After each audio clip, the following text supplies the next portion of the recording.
Hey folks, I want to talk to you about this application Readio. I strongly recommend Readio to help grandparents and parents read to their grandchildren remotely when they can't be in the same room. Whether you're living across the country, across the world, or you're just gone on a business trip, Readio makes it easy for you to read to those young ones when you're away. It's a super easy tool that allows for video monitoring across the top of the screen so they can see you and you can see them, as well as having the book prominently displayed, making it easy for you to read to those young ones, or better yet, having them read to you. What I want you guys to do is go to cool-grandpa.us, look for the affiliate link for Readio, click on that link, and sign up today for your free trial. Hi, and welcome into the Cool Grandpa Podcast. I'm excited for you to be here so that you can listen in and enjoy this conversation with my good friend Lee Gaitan. Now, Lee is an award-winning author of 4 books, including the Amazon #1 bestseller, My Pineapples Went to Houston. Now, that book was released back in 2018, and the other books followed along. And what is great about Lee is she's always got great energy, and she's always looking for the funny, unique perspective of what's going on in life. And it's really an upbeat conversation that I hope you take to heart, in that, hey, as we get challenges in our lives, as we have setbacks, as we have, different things that pop up, find the humor in what's going on. And it may not solve your issue, but it might make it a little bit easier for you to carry on until you get through whatever is challenging you. Lee also talks just about the humor in the everyday, the humor of being a wife and a mother and an over-the-moon grandmother. I hope that you really enjoy this conversation, also that it inspires you to sit down and jot down some notes about some of the humorous activities that fall out of your everyday life. Keep a record of those and even write some of those stories down so that they can either be just shared within the family or maybe shared amongst friends. Who knows? Maybe you'll get inspired to jump in and become a humor writer as well. Hey, enough of me. Let's get on with the conversation.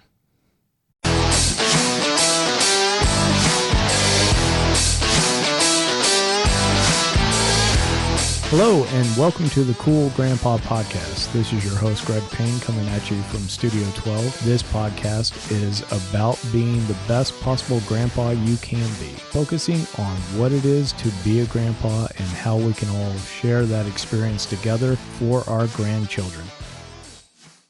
Hi, Lee. Thank you so much for being on the Cool Grandpa Podcast. I really enjoy you taking time out of your day to sit down with us and talk to us about your experiences with being a grandma, but then also about writing and how grandparents in general can sit down and work on their own craft and their own stories. Well, we write in cursive, so that's one thing. So our grandchildren will never be able to read it because it's old people hieroglyphics. Yeah, yeah, that's a good point. That's a whole PhD program at universities in 20 years. Oh, I got to tell you, real quick, funny thing.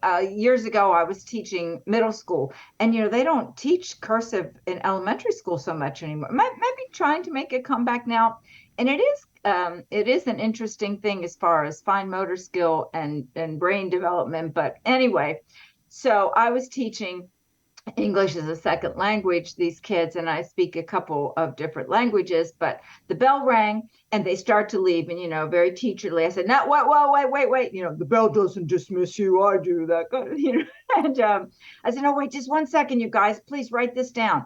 And I was printing on the board in manuscript, as you must for these children, but without thinking, I lapsed into cursive because it was faster. And oh my gosh, Greg, pandemonium broke out. They're like, what is it? I can't read. What does she do? Like like it's witchcraft or something.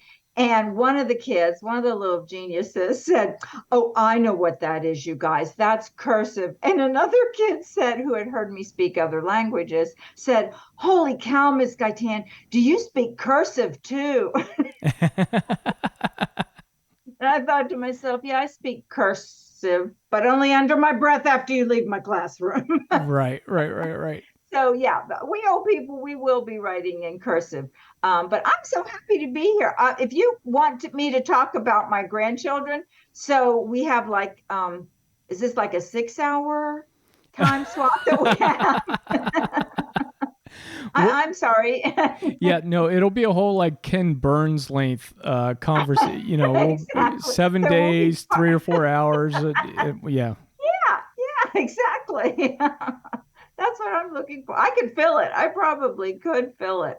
But no, I'm just delighted to be here. So what you got for me? What do you want to know? Now Sure. that I'm a big experienced grandmother. So, what I typically ask grandfathers, and I've been Hmm. asking grandmothers as well, is Hmm. what was your reaction to hearing the news for the first time that you were going to become a grandmother?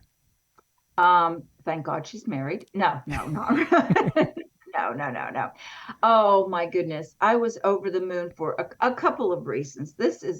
I have, I mean, I love my daughter, of course, but the idea of being a grandmother was just hugely, hugely important and attractive to me. And maybe because I did not have my grandparents growing up, I was the youngest child, and my sisters, there's a big span of age. My sisters were 11 years old, 11 and 8 years older than I was. And so they remember my grandparents, and my grandparents died kind of young. So I always felt kind of cheated in that. And so I really wanted to be a grandmother.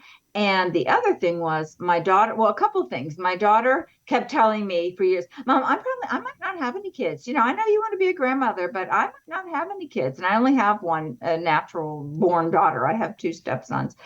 It's her decision. I would say, well, it's your decision. You never know. Of course, inside I was like, no, don't say that. I think I told you the other day, my niece said, oh, don't worry, Aunt Lee, I'll give you one of my kids because I know your heart will break if you don't get grandchildren. So I never said anything. And they got married, and all of that. And here behind the scenes, we did not know. They had been trying to have a baby, but things were just not working, and finally ended up, with the doctor, the fertility specialist, and the doctors, and all of that. And so we were very, very fortunate that we did get little baby Nora first. And of course, the doctors told her, you probably never have another child. Yeah, well, guess what? Apparently, your body figures things out. And without any warning, totally for free, a do it yourself at home baby was made 8 months later. Not born 8 months later, but was created 8 months later. So we have two granddaughters. My daughter has two daughters, and they are exactly 18 months apart. And I could not have been more over the moon about both of them. In fact, I was going to tell you, my daughter, with the first one, we were, holding our breath, just hoping that everything would be okay, because it had been such a struggle to get pregnant. It doesn't always work out the way you hope. But I teach English as a second language to adults, and my class had just ended, and my daughter texted me a picture of the baby's feet from the ultrasound. She had just had her first, and I was like, oh, oh, oh. And there was no one in the room, no teachers. And I ran down the hall and found some students, and I'm screaming, girls, come here, come here, come here. What's wrong? What's wrong? And I'm crying. This is my grandchild. I don't know what it is yet. So yeah, I was a little bit excited. Yeah, a little bit. Oh, that's fantastic. That's a great Yeah. story. I got a question for you. So, being 18 months apart, does that count as Irish twins? That's exactly what my daughter called. And they live in Boston, so that's a very common expression in that part of the country. They really are Irish twins. I'll tell you what. I don't know how I mean, think about the old days. And I talk about this a lot with my students in class that come from other countries and have, where you had large families was the tradition, as it was here. Our grandparents and great grandparents, especially if you were living on a farm or something with big, big families, how did they do it? Just having these two Irish twins. I don't know how moms and dads do it. I mean, both of them in diapers, but different sizes, both of them babies, but different size babies and different. Oh, yeah, It's a lot. And mom's working, dad's working, and then the pandemic hit. Yeah. So yeah, it is a lot, but it's really nice. It's really nice. Once you get through that beginning part, I think it's really nice that the girls have each other and they're really close. And I Right. think when they get older, that will be really nice. Of course, my daughter will be, in a mental institution, but that's not my problem. So the grandmother. Right, right. Yeah. No, that's great. So my wife Karen, and so she's the oldest, Uh-huh. and then she has twin brothers, and they're Irish twins. It was, Oh, I think, maybe 10 months or something 10 apart. months. Something like that. Like Oh, it's crazy. And God bless her mother. Yeah, I know people, the two sisters. Um, if you look at just the calendar year, it looks like they're 2 years apart, but one was born in December and the other was born in January. So they're 12 and a half months apart. That's it. They're right. 12 apart, basically. I don't know. I don't know how you do it. I mean, when the girls come here, first of all, my house, just don't even ask what people say. It looks like a bottle of Pepto-Bismol exploded because everything's pink, all the toys, everything, and it's a total disaster. But when they leave, I mean, I'm going, with the whole time they're here, we're going 24/7. And when they leave, I have to go to bed for like 2 weeks. Yeah. Man, so I don't know how people handle more than that. Right, right. Well, you definitely have to bring in the cousins to help with the babysitting and the Mm, everything. mm. The family, the connections with church or community or whatever. And it's like, Someone has to offer support. right, Yeah. Now, as I said, my daughter is in Boston. She and her husband are in Boston, and both of the grandmothers are here in Atlanta. So you tell me how much sense it made for them to move to Boston and have children. that Not much. sounds selfish to me. Well, thank you. Do you know what she said to me last night? I talked to her. So I was going to tell you, we flew back and forth a lot. She would call me and I stayed up there with the first baby. When my daughter first went back to work, I stayed up there for like 5 weeks because it was winter and I didn't want that little itty bitty baby going outside in the cold. She had daycare at her work. And then the other grandma came up and took over. So they have these four grandparents ready to handle these children, but they want to live in Boston. My daughter said to me the other night, she was complaining, oh, I'm so tired. Her husband was at a work function and the kids were running around. She was trying to get dinner and she had been working online since 6 that morning and blah, blah, blah. And I said, oh, I hate that. I said, I feel so helpless. There's nothing I can do. I wish, I were there. I could pick the girls up from school for you. And she said, like, seriously, she goes, well, you could retire and come up here. I thought, oh yeah, let me just quit my job and leave my husband and my home and my friend and my life, and let me just come up there and take care of your children and clean your house. Just do that. Do Yeah, that tomorrow. yeah. No, what they ought to do is just pack the grandkids up and ship them down to you for Well, a that's while. what this has actually a rude awakening right now because they have done that several times. But just yesterday, the first baby, started kindergarten, and the little one started pre-K, so they can't yank them out of school and send them because they have done that a couple of times. One time my daughter was in India and her husband was in California for like 10 days for work. So they arranged to fly by way of Atlanta Yeah. and drop the girls off here. We've done that a couple times. In May, it was my daughter's 40th birthday, and they had a trip to France with a group of friends that had been planned, and then the pandemic hit and all of that. So they went on that, and my husband and I went up there and stayed for 10 days, but I had to take off work. And my boss was very kind because she had a baby without her mom being around. She said, I know, no, you go, but you can't just you can't just do that. No. I need to move. I'm thinking, see, you have four grandparents here, and all of your friends are still here, and they all have kids, and their mothers are helping them, and you two are on the outpost in Boston. Who needs to move? Who Right. needs to move here? Yeah, not grandma. No. No. No, no. And everybody's working remote these days anyway. So Exactly. nobody's going Thank to know you. that they left the Boston area. And if you're traveling, who cares what airport you're flying out of? Right. Atlanta's the better one, probably. Well, thank you for trying to fly out of Logan. Forget it. For such a big city, my daughter says it's because it's so close to New York, but it's terrible airport. There's like two flights a day for places. Yeah. Well, and I always hesitate. Denver and Logan kind of make me nervous. One is you're flying kind of like into the mountains, Yeah. which never turns out well if things go wrong, and then the other one No.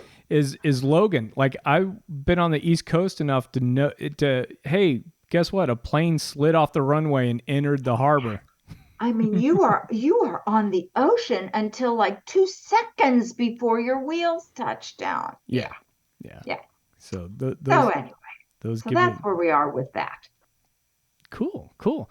Hey, what I do want to ask you a little bit about what are some of your favorite activities to do with the grandkids? Like Um, when they're either at your place or you go up mhm, there, what's mhm. some stuff that's like, oh, this is grandma activity time? Exactly. I think my favorite is giving them back to their parents. There's that. No. Um, oh my gosh. I mean, I just love playing with them. When I'm up there, they love to go to the playground. I love to see them conquering new things. They're starting to be able to do the monkey bars. They're getting stronger and they love the slide and all of that. But because these two are little girls, I love to play dolls with them and I have all my daughters, my little ponies. I bring out all the old stuff. But something else, I really love taking them to events now that they're big enough, like Sesame Street Lot. Of course, my daughter knows me.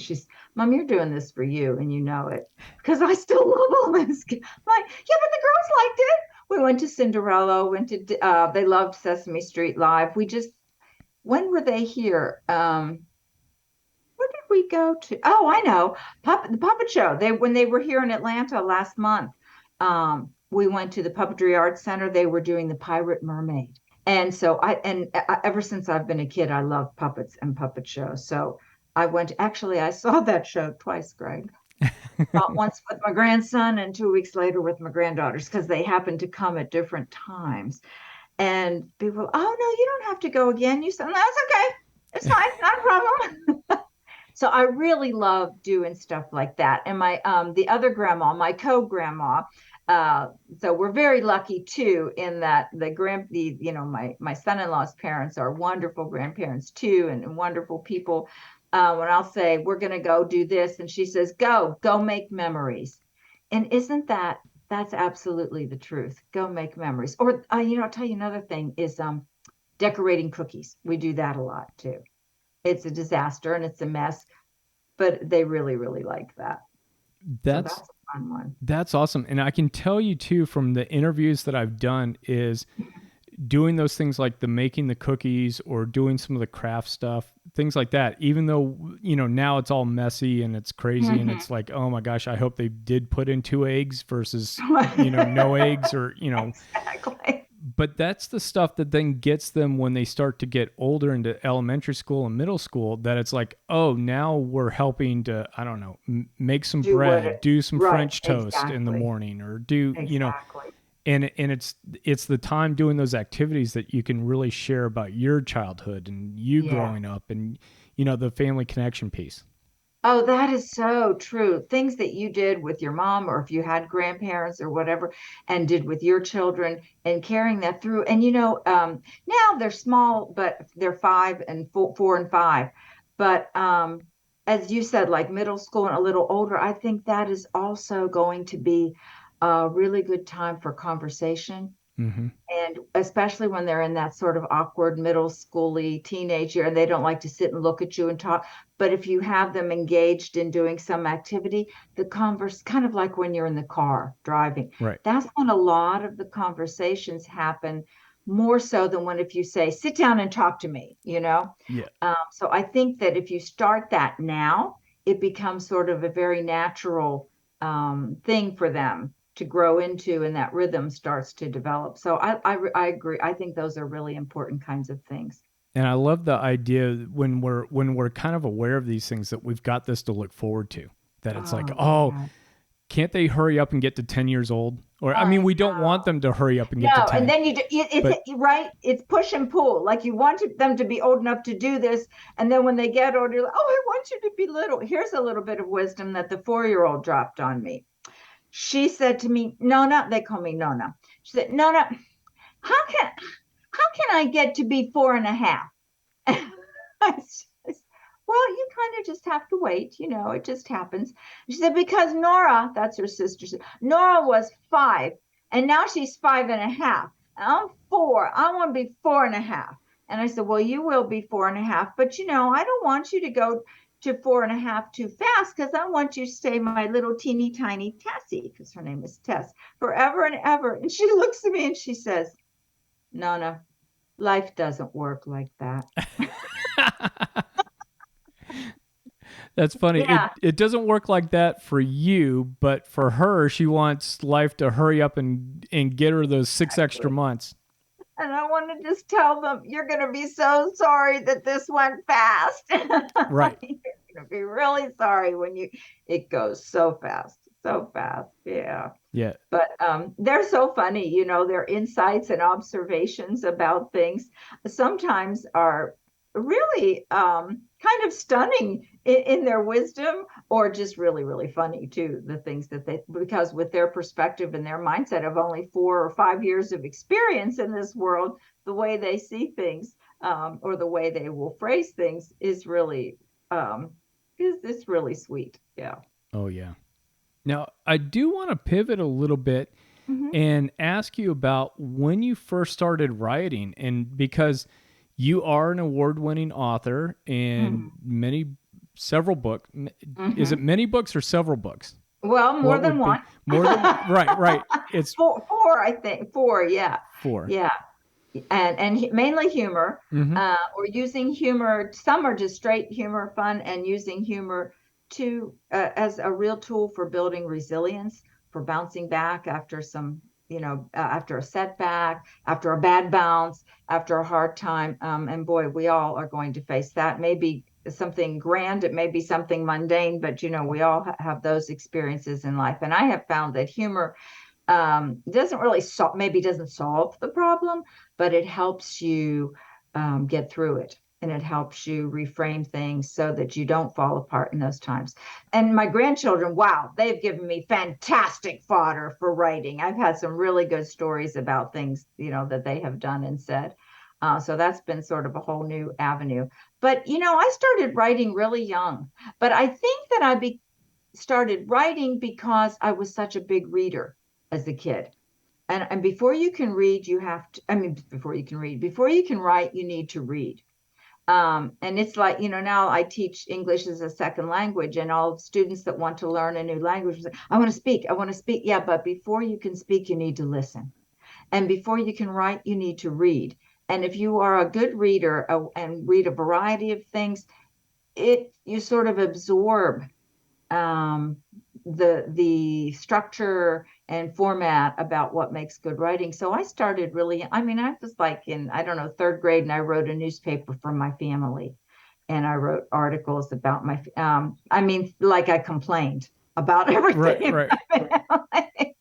How no one listened to me, and I wrote an advice column, and it was that I thought my family, do they all need hearing aids? Because no, I was the youngest, nobody listens to me, nobody hears me. Maybe they need hearing aids. Yeah, and that wasn't a real popular column, but anyway. Right, right.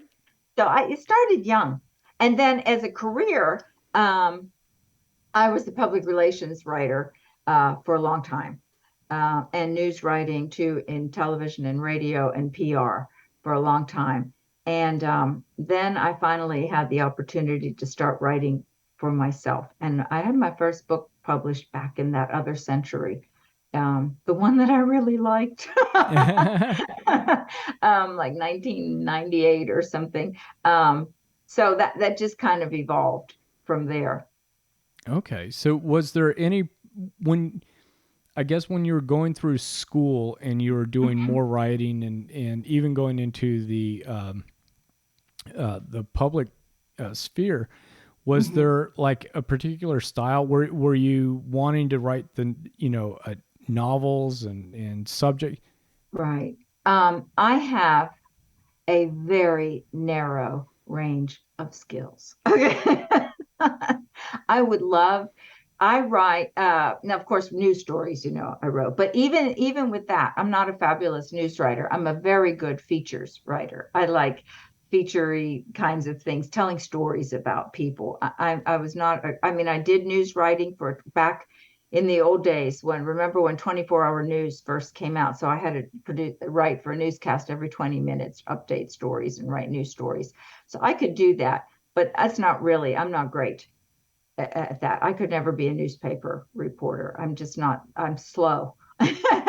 And for in-depth things, but I could do magazine. I did a lot of feature writing for magazines and things like that. Um, and as far as what I write for myself is essays, a lot of essays, personal essays, non-fictionalized, fictionalized nonfiction, humor pieces or serious pieces, reflective pieces. But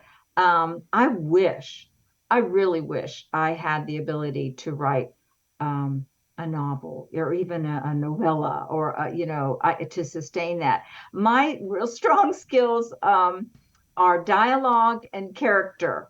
I am terrible. I would have no plot line. I can never think of anything to happen to these people. So I tell people, my story would be interesting characters with clever repartee going nowhere fast, But I have, yeah, because it's like my life, um, I have thought about, I thought, maybe if I started taking some classes in fiction writing, because a lot of my friends that were bloggers or essayists and that kind of things that were such good writers are starting to dabble in fiction writing, and I look at them in awe. But they say, well, you could do that if you just need to learn how to do that. So I don't know. I don't know, Greg. Yeah. Well, there's a couple of things that jump out at me. And one is because you had talked about becoming a good writer, Mhm. that the kind of the basis is being a good reader. That's But I true. wonder with the feature slant that you had, were you a big fan of some of the things that were like 60 minutes and when like Charles Kuralt or some of these people Mhm. and some of these Mhm. even on the stuff on PBS or whatever, where Right. it's like somebody Right. goes to the middle of Texas and they're at a diner Exactly. and And it's, talks to people. Yes. were Yeah. And you, of course, yes, I was a yeah. fan. Absolutely. Because I want to know, I'm always a big on the why, not what happened, but I want to know the behind. And speaking of humor writing, of course, may she rest in peace, the goddess, the high priestess was Irma Bombeck. Mm-hmm. As far as writing, about your everyday life and making it funny. And in fact, I belong to a group, the Irma Bombeck Writers Workshop, and we have a conference every 2 years, and they bring in the most amazing humor people from TV, movies, everything, books. It's a wonderful, wonderful experience. If anybody is thinking about doing something like that, get hooked up with that group because they're wonderful. And they have a website and they've published, some of my pieces. And it's out of the University of Dayton, which is where Irma Bombeck graduated from. And the famous words when she was a freshman there, and she wrote a story for, for class, for a composition class or an English class. And the professor said to her, you can write. And that was all it took. So that, if you're thinking about it, yeah, you can write, you can do it. But Greg, you and I were talking the other day. Let's say, you don't want to be a published author. You couldn't care less. You don't want to devote time to that. That's not a dream of yours, but you need to be writing down stories for your grandchildren. Absolutely. You become oral histories are nice, but putting it in writing is nice too. Yeah. Um, and there are all kinds of different ways you can do that, and some really, I mean, there are books that you can buy, like the grandmother's book, Grandmother's Memories, and so they give you all the prompts. You don't have to write some big elaborate thing. It can say my first memory of my granddaughter, or where was I the day you were born, and things like that, and ask you things about your life. When I was 5 years old, I da da da da da. When you were 5 years old, and when your mom was 5 years old or your dad was 5 years old, you can do it that way to just something to carry on those traditions. A really interesting way I've seen it's something I've thought about doing too. My family background heritage is Italian. And so we had all kinds of recipes, and things. And I have seen people do cookbook memoirs Mm-hmm. where will do recipes, like maybe from their mom or their grandma, a family recipe, and then write a little story with it of of doing this in the kitchen with my grandma so and so, or what happened this time when we tried to make and the turkey fell on the floor, or whatever. So all of those kinds of things are ways that you can preserve these memories of your life, of the kids' early life, for them to have later. Well, and that's great advice because I think sometimes, and I fall in this category definitely, is thinking about writing, doing diary entries or whatever Mm. for myself. Not a big fan. Um, not, and, but not liking it. no, but the idea of like, hey, sit down, whatever the day or morning or time is, Right. and just tell a story about your grandmother or your grandfather, Exactly. and just even set a time, I don't know, a word count or a page Exactly. count. Keep it 45 simple, minutes. You're going to sit down every Monday and, write something. and just and just collect those so that they're there, because that's the other thing in talking with grandparents that I find is, we're a bridge back to our, Mm. not only our parents, but our grandparents, right? So Exactly. we've got kind of 100 years or so of family in us. But then when we go, if there's not that book or those writings or recordings, that all goes too. It's gone. It's gone. Yeah. That's exactly right. And I love that expression. We're the Brit. I mean, we have a really pivotal role to play, and especially in our lifetime. Now, my mom died 8 years ago, but she was 96. So she was born in 1917 and she died in 2014. She was on her way to her 97th birthday. Now, I am sure that you could have lived for almost 100 years at other times in history, and things didn't change all that much. But those particular 100-ish years, oh my gosh, think about it. The the the the advances in technology and the things that happened in those 100 years from the time she was born. And I look at pictures, the phone, there was one phone on the wall, that you had to Right. ring up. And I look at her car, the cars that they were driving. And then when she died, we were FaceTiming. Holy cow. If the kids would have no idea of what life was like 100 years ago. There was no TV. They were sitting around the radio. There was no microwave. There was no automatic washing machine. There was nothing like that. Yeah. It was absolutely revolutionary, those 100 years. So we really need we're living history, is what we are, and keepers of the past and documenters of the present that will be the legacy for our grandchildren.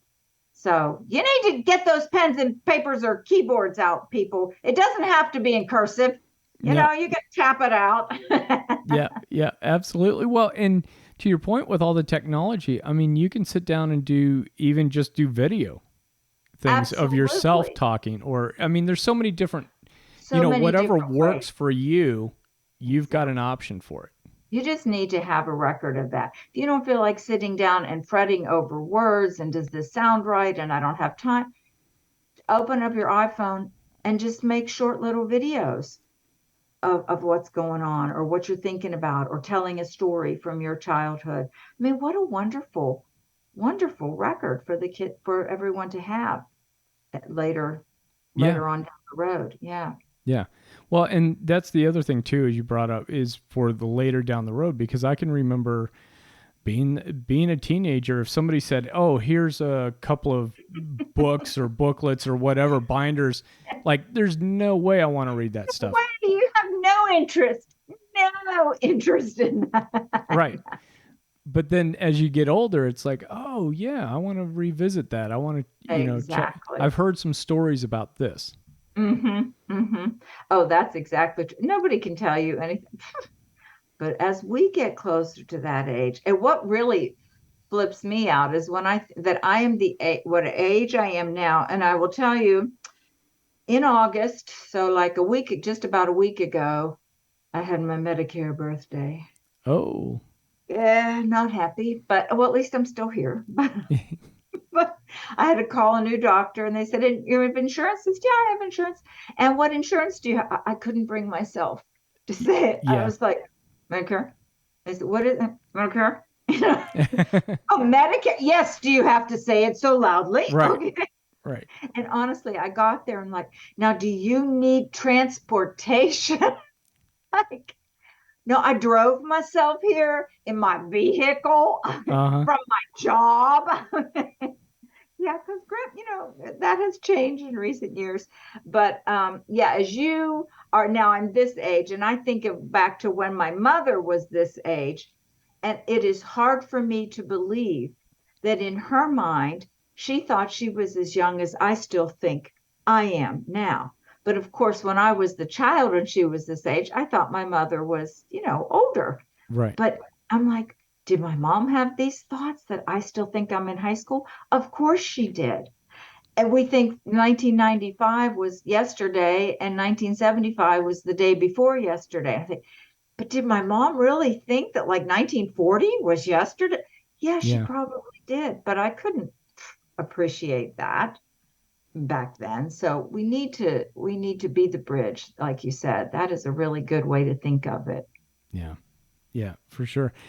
The one thing I do like, and we had a mutual friend of yours, Jerry, was on, and this. I'm curious about this idea of finding that humor lens to look through and explore, because I'm certainly fall into this where we went through school. I was a young smartass. Now I'm an old smartass. No, But yeah, yeah, no, yeah, I yeah. can't picture that, Craig. No, it's true. I got in trouble for talking in class. But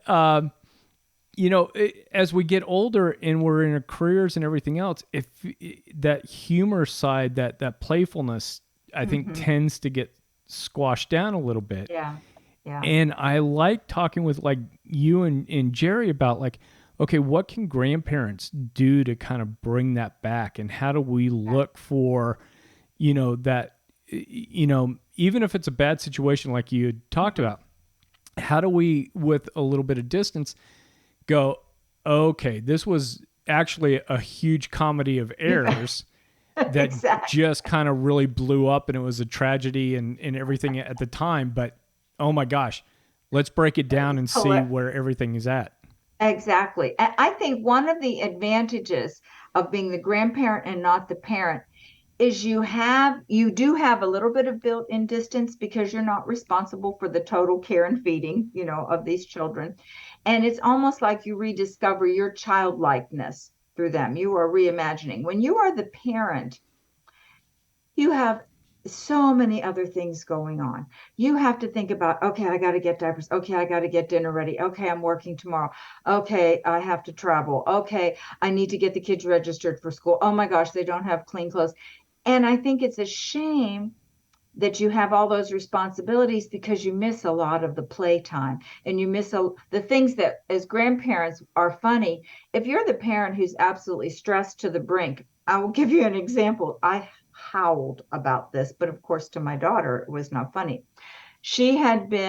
Her husband was out of town. My daughter has a very responsible job. She's the vice president of a retail company, in one division of a retail company. So, the pressure's on, and she has these two little Irish twin girls who have ballet on Saturday mornings.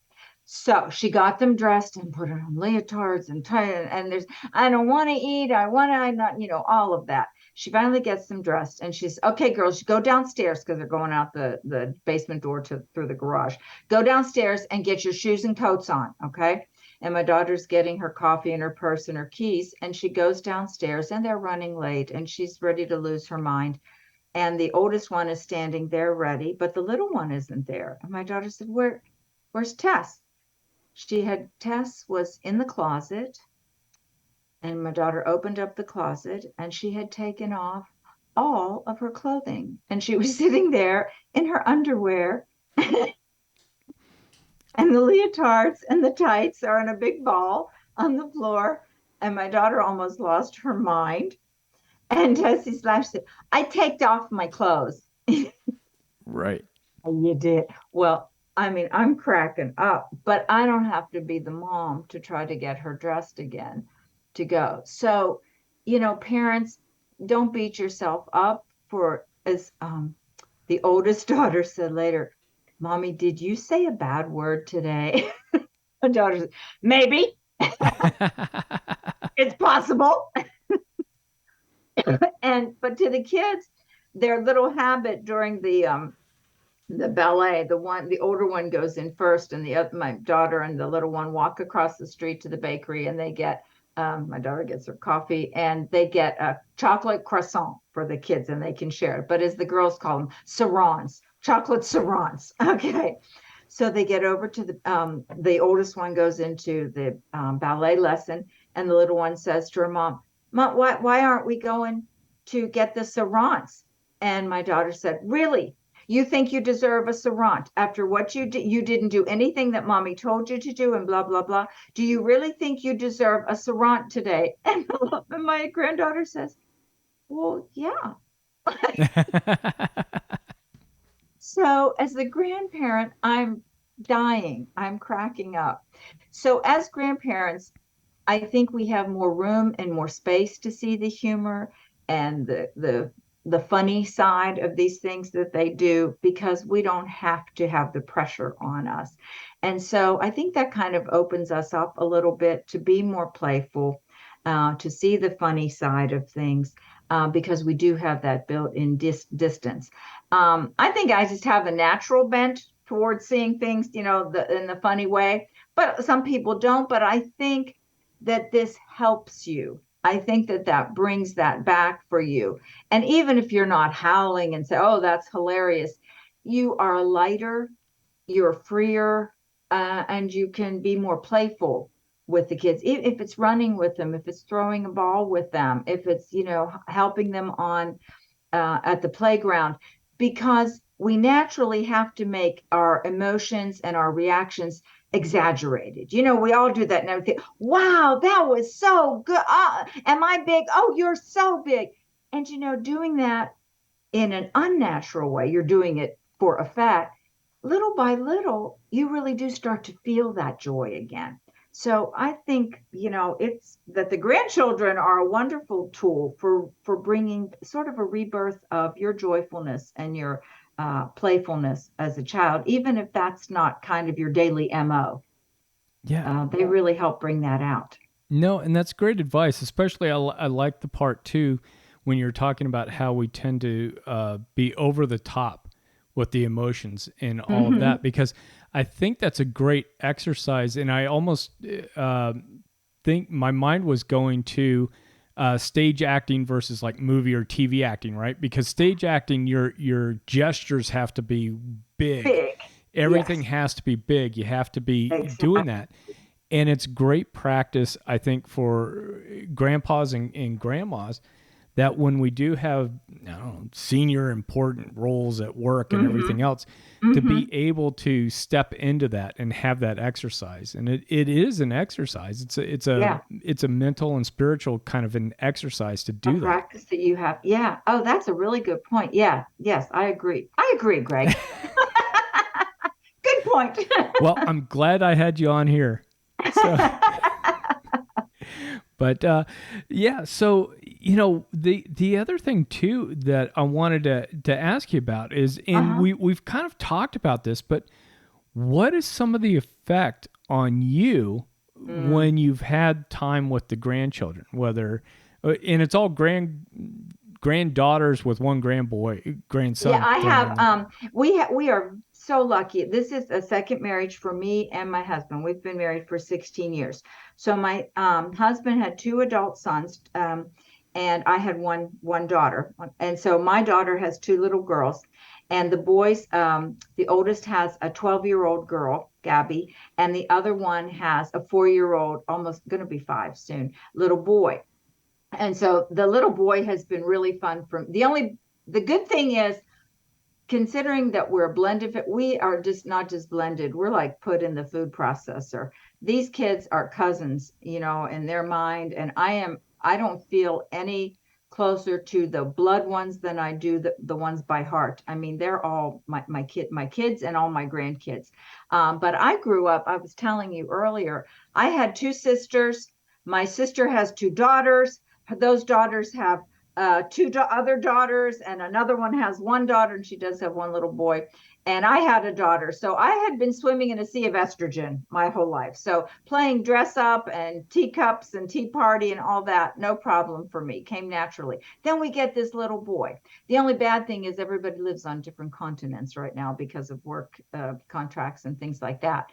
But they were here this summer for 2 weeks, and that was a blast. So that brought out a different side. I had to play trucks and cars and fire trucks and police cars and all of that. So with all the kids, the feelings, oh my goodness. Well, exhaustion, as we said, we already touched on that. But part of it is just pure joy and pride, and you're proud of your children in a new way for when you see them in the role of parents, and they're not, the little kids that you yelled, or you hear them saying things that you said to them. And you're like, oh, yeah. We used to say to roll your eyes when I said that, but I would never tell my child. And then you hear them threatening that Santa's not coming if they don't eat their breakfast. So, and I used to hold off until like November. My daughter starts it in July. She's like, Santa's not coming. Yeah. So that's an interesting thing. But I think too, it's a lot of what you were saying.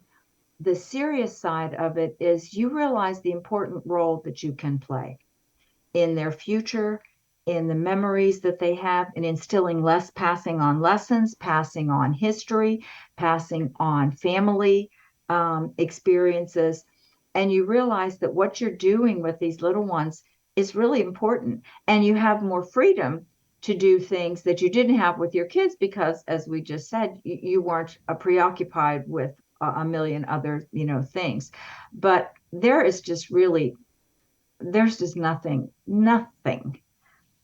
You love your child, of course, you love your children. It's just like before you had children, and people would tell you, oh, when you have your own, it will be different. I say, I couldn't love my own more than my nieces. I adore my nieces, and I still adore my nieces, but your own child, yeah, it is kind of a different feeling. And it was like that when people said, oh, wait till you have grandchildren. I said, oh, I can't wait, but it can't be any different than I felt for my child or my children. But it is. It is. And there's no, I don't know. It's intangible, ineffable happiness, ineffable joy. It's just, for me, it's just pure joy, absolute pure joy. I don't know any other, and exhaustion. Sure. The two mixed together. Yeah. And a little frustration sometimes. Yeah. One time I did raise my voice one time. I said, I am not kidding, girls. You are going to sit down right now and do the, whatever it was. And they both looked at me like, oh my gosh, we didn't know Nona could talk like that. And the older one said, you sound like mommy, Nona. Because we're the fun people, right? So yeah, it's I can't it's hard for me to, I don't know if you have had this experience, Greg, but I know some people and they have grandchildren, and I would give anything to have my grandchildren close by, and they're not. And they have grandchildren that are, relatively close by or maybe an hour away or something. They don't see them. They don't visit. They don't have the kids. The kids have never spent the night at grandma and grandpa's house. They've never said, oh, we're going to take the kids to the movie this week. Nothing. And they say, hey, I raised my kids. I'm done. I'm not a babysitter. Oh, I'm not talking about babysitting. So everyone's different, but boy, that's not me. And Yeah. it's not you. Yeah. So, for me, it's absolute joy. Well, and the reason I asked you about this is because I do want people to hear about the impact of being around the grandkids on a grandparent, right? And on a Mm-hmm. grandma in particular, because I think those relationships have to be intentional and they have to be nurtured and grown. And Yes. it can't just be a one-way street. And Mm-mm. a lot of times it works out. Hey, the adult children want to have the grandchildren have time with the grandparents, and the Mm-hmm. grandparents want that. Mm-hmm. There's kind of that underlying, hey, this is how we want it to work. Or they Sometimes, want you to leave your life yeah, and retire. Yeah. yeah, Mm-hmm. just Yeah. be up here in 6 months. You know, but it's a case too of like sometimes not everybody knows how to make that happen.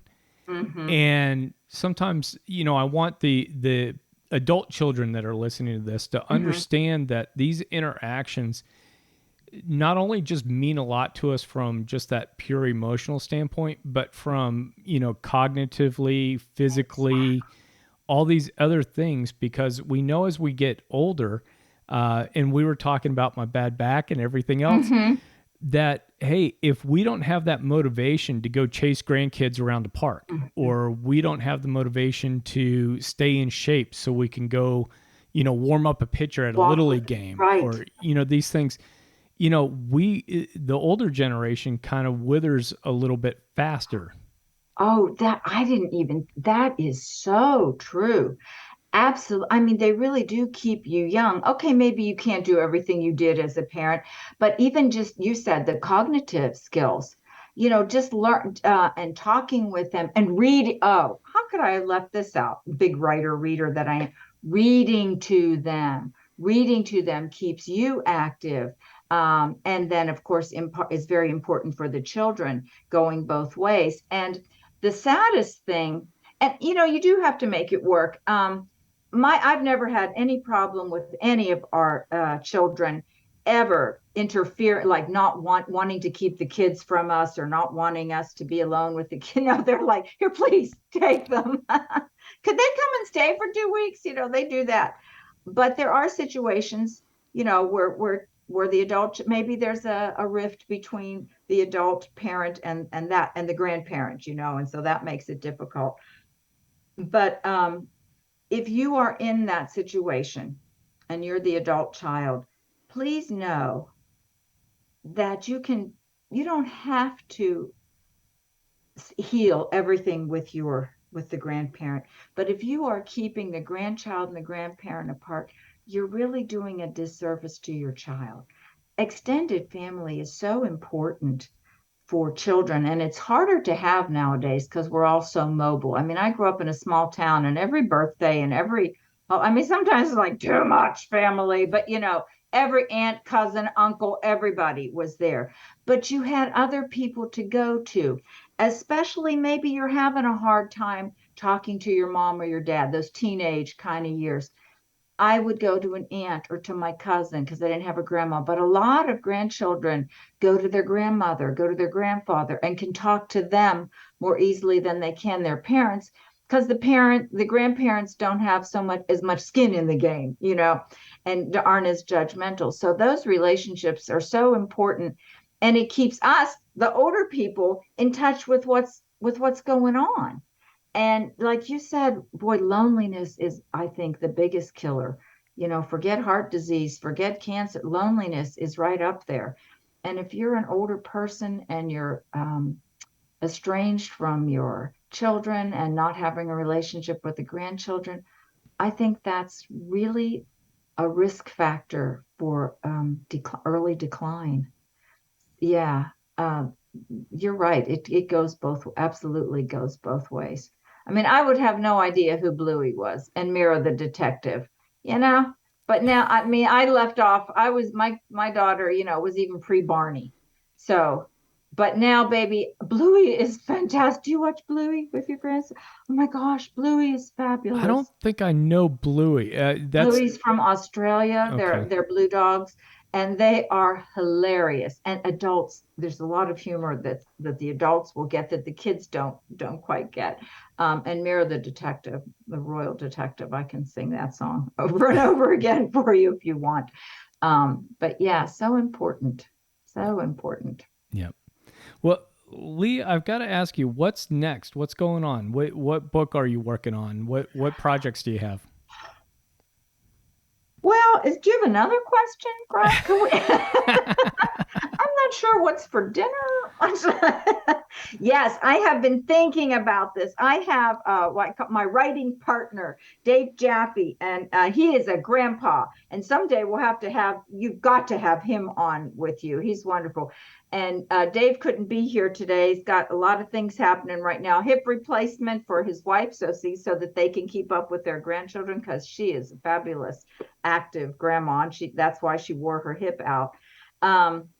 So he couldn't be here today. So we've been talking about what's next. And I've got to get on the stick. So he and I do a lot of speaking, and that's wonderful. And we do a lot of, podcasts and conferences and things like that. But we've got to get writing. I'm really kind of knocking around ideas. I'm not sure what. I was thinking an easy way out would be to do a collection of other people's experiences of using humor or whatever to bounce back. And of course, I would do an introduction and, weave my story through it maybe, but because it's amazing. You write a book like that or you start talking about that, everybody has a story to tell about something that they never imagined, a situation coming upon them and how they got through it.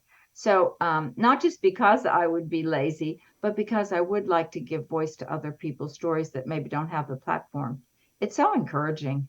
When you're going through something like that, it really just, if you're going through a very, very difficult time, no matter what it is, if it's divorce, financial issues, health issues, family issues, it doesn't matter how much you know that bad things happen to other people, you feel very isolated and you feel almost embarrassed that this is happening to you and you feel very alone.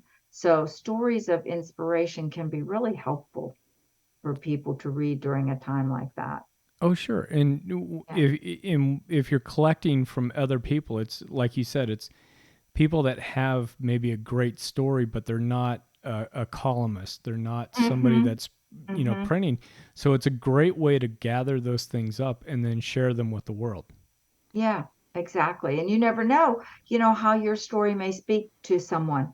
And it wasn't my story, it was their story that spoke to someone else. So those things are important, to be given voice and be given an audience. Oh, So I'm thinking about that. I'm absolutely. also, like I said, thinking about dinner, but I haven't gotten too far with that idea yet. Now, Greg, speaking grandma to grandpa here, you know what we can always have for dinner? Peanut butter and jelly Yes. cut in equilateral triangles. Do not try to pass an isosceles or a scalene past my granddaughter. She will. Oh, she can't eat it. She won't eat it. This is not a triangle. This Right. is it's a triangle. Can I smush it back together? Yeah.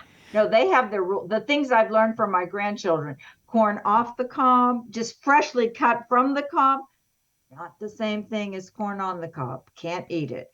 If the triangles are not precisely cut in equilateral triangles, can't eat that. Round waffles and square waffles don't taste the same. Okay, macaroni and cheese, that's a different shape, not the same thing. So you learn a lot of these things. But I'll eat pretty much any shape of macaroni and cheese. I'm easy. Yeah. I imagine the dinosaurs are different from the farm animals, different from Oh, the yeah, the regular macaroni. I mean, those are completely different food apparently. groups. Apparently so, and how I could not know this. And let me tell you the other thing: when you even take the children to the supermarket with you, the grandchildren, and you say, "No, which one do you want? Do you want the square waffles or do you want the round waffles?" Do you want this macaroni and cheese or do you want that macaroni and cheese? I can guarantee you that whatever they tell you in the store is not what they're going to want as soon as you get home. You need to buy both. Listen, new for the not for the new people, for the new grandmas in the back, listen to me. Buy both. They will swear to, they are little liars. They will swear to you on their lives they want the round waffles and you get, or the blueberry ones, and you get home and you put it in the toaster and like, this isn't the kind I like. This isn't the kind I like. Oh, please. And speaking of butter, this was the one, toast. My daughter told me the kids will eat broccoli, and I was so happy if you melt some butter on it. So I melted butter on it. My daughter neglected to tell me the degree of meltedness the butter needed to achieve. Basically, it had to be invisible. I served the broccoli with the melted butter on it, and I swear to you, I don't even think it was butter. I think it was possibly lint or dust. Okay. My granddaughter said, I can't eat it because she could see the butter. I'm like, honey, I don't even think it's butter. I do think it's dust, but I'm not going to say that for sure. They'll never eat broccoli. Okay. So the next morning they wanted toast with butter. Oh, all right, you little demons. I put butter on the toast and I put it back in the toaster for a second to melt all the butter. And I served it to them. And I am not even kidding you. They said, where's the butter? Where's the butter? I said, ha, ha, ha. It's melted. It's totally melted. It's invisible. But no, we can't eat it like this. We like to see the butter on the toast, but we don't want to see the butter on the broccoli. We went to McDonald's. They had pancakes with no butter, and life was good again. So, it's a pure joy, but it's not without little frustrations, Greg. Oh, sure. Well, it sounds like you probably have to have a binder somewhere I do. around. I do. To And it cross. changes. Yeah. It changes. What you thought they wanted last time, what they told you they had to have the next time they come to your house. Oh, we don't like that. We never said that. Oh, yes, you did. You so did like this. Why are you lying to me? So maybe I was lying when I said pure joy. Maybe not pure joy. So that's my next book, Greg. Maybe that's the next book. A guide for grandmas and grandpas. We can collaborate. Things we've learned. Yeah. Little known facts. Round waffles and square waffles, not the same taste. Mm-hmm. Yeah, dinosaur mac and cheese and astronaut mac and cheese, not the same thing. So we got to think about that. Yeah. And that's you need to write this stuff down as it happens because we won't remember it. So make notes. Well, we got it on recording. So there you go. There you go. Yeah, no, you could totally have fun with that and create a whole narrative around the War of the Roses wasn't about, British succession. It was actually a big skirmish within the families about, round waffles or square waffles. Exactly. And I'll tell you, it can take you out. I mean, They will take you out if they can. Yeah, absolutely. So, Lee, where can people find you if they want to get in contact with you or follow your writings? Absolutely. My website is very easy. It's just Lee Gaitan, my name, and I imagine you'll probably have program notes. So it's LeeGaitan, LeeGaitan.com. And that's my website, and you can have there's a tab for all my books, and they're all on Amazon for speaking engagements. My blog is up there if you want to read more things. I have stories about the grandkids on there. So LeeGaitan.com is the great place to start, or you can go to Amazon and Google my name and the books will come up. So if you want to buy the books there, if you would like to book me as a guest or a speaker, I love to do that. You can do all that through my website. If you just want to send me money for no reason whatsoever, please, absolutely do that. No, that to buy more toys. Absolutely.